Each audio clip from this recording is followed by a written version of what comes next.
Азыркы этикеттин 19 салттын эрежеси. Этикет урматтоону жана сылыктыктын баштапкы эрежелери болуп саналат. Сиз этикетти башка адамга карата, ал сизге карата көрсөтөт. Бирок өзүн өзү сыйлаган ар бир адам үчүн бир нече этикеттин нюанстарын эстеп жүрүү ашыктык кылбайт. Элибизде деле жакшы кеп бар. Чакырылбаган конок шыпырылбаган жерге отурат деген. Ошондуктан эч качан конокко чакыруусуз барбаңыз. Барчу конок жайыңызды алгач телефон аркылуу такташып алганыңыз оң. Директор, академик, улгайган адам же мектеп окуучусу ким болбосун алгач бөлмөгө, имаратка кирген адам саламдашуусу керек. Кол алышуу. Аялдардын кол алышып учурашуусу салтка айланган эмес. Бирок эгерде аял эркек кишиге биринчи колун сунса, анда аял кишинин колун жеңил кысып учурашып коюу туура болот. Ресторанда буйрутма төлөөнүн эрежелери. Мен сизди чакырам деген сөздү айтсаңыз, анда сиз төлөп жатасыз дегенди билдирет. Эгерде аял бизнес өнөктөшүн ресторанга чакырса, ал акча төлөйт. Келгиле, ресторанга баралы. Бул учурда ар ким өзү үчүн акча төлөйт. Эгер эркек өз аялга төлөп берүүнү сунуштаса, анда ал макул боло алат. Кол чатыр эч качан кургатылбайт. Кеңседе дагы, кечеде дагы. Ал бүктөлүп, атайын стендке салынышы же илениши керек. Баштыкты тизеңизге же отургучка жайгаштырууга болбойт. Кичинекей жарашыктуу клатч сумкасын столдун үстүнө койсо болот. Чоң сумканы отургучтун артына илип койсо болот. Же атайын отургуч жок болсо, жерге коюп коюу туура.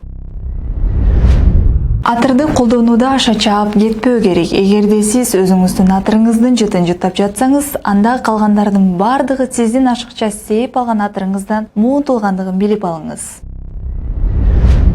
Эгер сиз кимдир бирөө менен сейилдеп жүрсөңүз жана сиздин шеригиңиз бейтаныш адам менен учурашса, анда сиз дагы саламдашууңуз керек.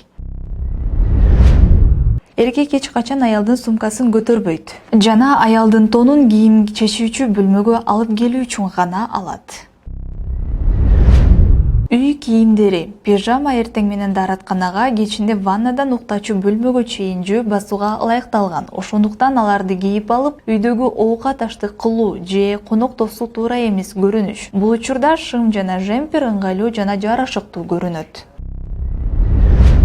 Бала өзүнчө бөлмөгө жайгашкандан баштап ага киргенде тыкылдатканга үйрөнүңүз. Андан кийин ал сиздин уктоочу бөлмөгө кирерден мурун ушундай кылат.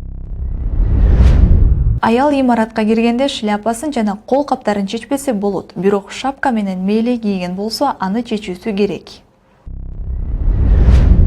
Эл аралык протокол боюнча зергер буюмдардын жалпы саны 13 буюмдан ашпашы керек. Мээлейге шакек тагынбайт, бирок билерикке уруксат. Мурда бриллиант кечки жана турмушка чыккан аялдардын жасалгасы катары каралса, акыркы учурда күндүз бриллиант тагынууга уруксат берилди. Жаш кызга болжол менен 0,25 караттык бриллианттуу сөйкөлөр туура келет. Лифтке эркек ар дайым биринчи кириши керек, бирок чыгаарда эшикке жакыныраак адам биринчи чыгат.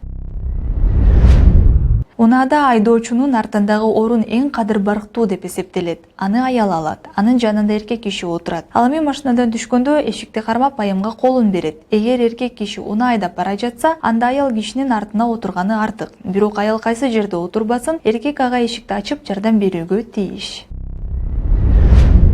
Диета кармадым деп эл алдында айтуу жаман адепке жатат. Анын үстүнө мындай шылтоо менен меймандос кожейке сунуш кылган тамактардан баш тартуу мүмкүн эмес. Эч нерсени жебестен анын ашпозчулук талантын мактап коюңуз. Ошондой эле спирт ичимдиктерин сунуштаган болсо, жеңил-желпи ууртап коюңуз. Ал эми үй ээси коноктун жеңил уурттоосун эске алып, аны ичимдик ичүүгө кыйнабоосу керек.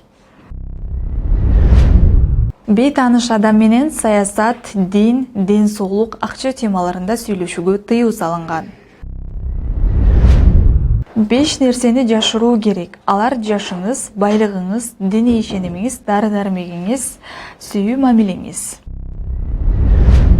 Эң акыркы эреже 12 жашка чыккан ар бир адамга сиз деп кайрылыш керек.